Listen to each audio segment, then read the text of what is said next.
For this demonstration, I'm going to create a Batman slab pot, an oval pot with a Batman design on the lid.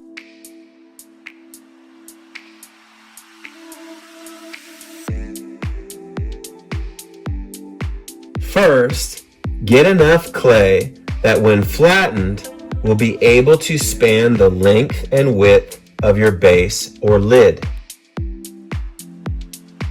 Before using the yardsticks and the rolling pin, flatten your clay with your hands to get it closer and closer to the thickness of the rulers. You don't want to be trying to roll out a huge chunk.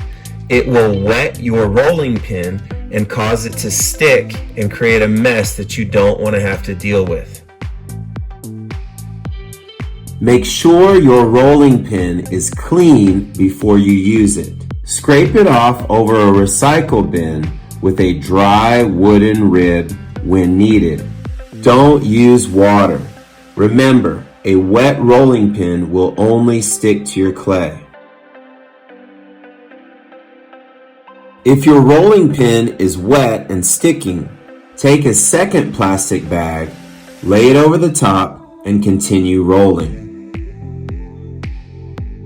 Use the rolling pin to flatten your clay as evenly as possible.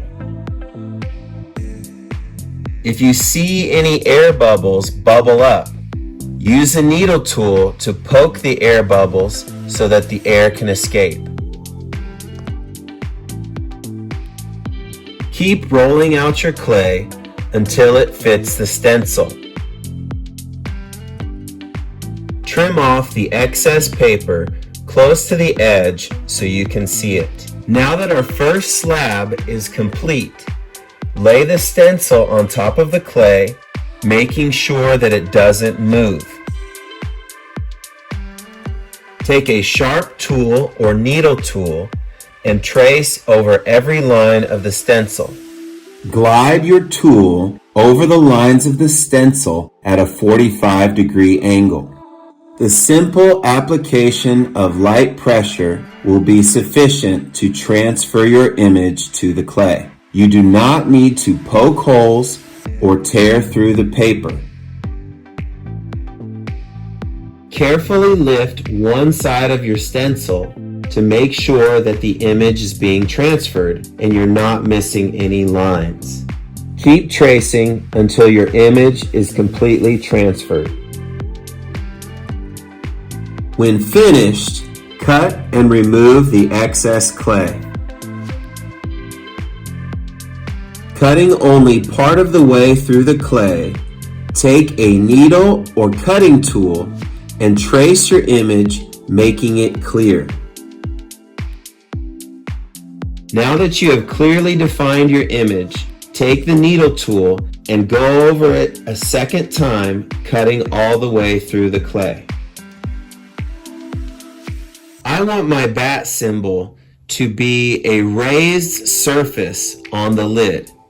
So ultimately, I'm going to place this image of the bat on another slab. To avoid damaging the second slab of the lid, I'm going to cut out a piece of the negative space from either side so I can remove the negative space from the symbol. Now I'm going to create my second slab for the lid. When attaching my symbol to the lid, I don't want to score the clay. I don't want to ruin the even surface area of the slab. So instead, I'm only going to use slip to attach the symbol to the lid. Once the symbol is attached to the lid, I'm going to remove the remaining negative space.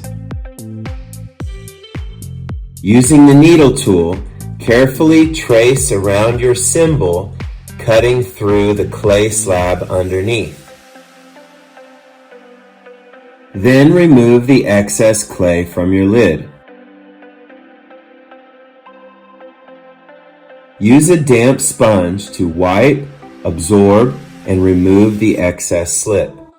Use a smaller, pointier sponge to wipe out all those hard to reach cracks and crevices.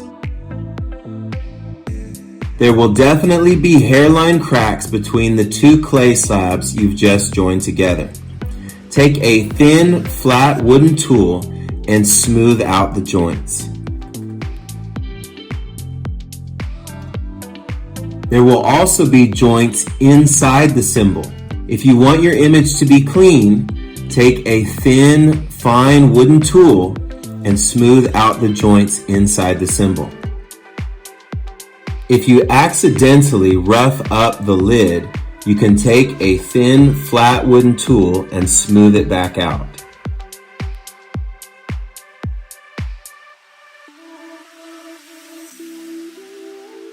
Now I'm going to take a sharp cutting tool and bevel the edge of my cymbal. I'm going to cut it at a 45-degree angle. I want my cymbal to be smooth. I don't want any hard, sharp edges. Remember, sharp edges always get sharper after firing. After I've smoothed the edges with the sponge, I like to take a few finer tools and clean out any small particles of clay that have been left behind. This way I make my image even cleaner. Now wrap your lid with a bag airtight and set it aside before making the bottom of the pot. Well, that about wraps it up. See you all in the next video.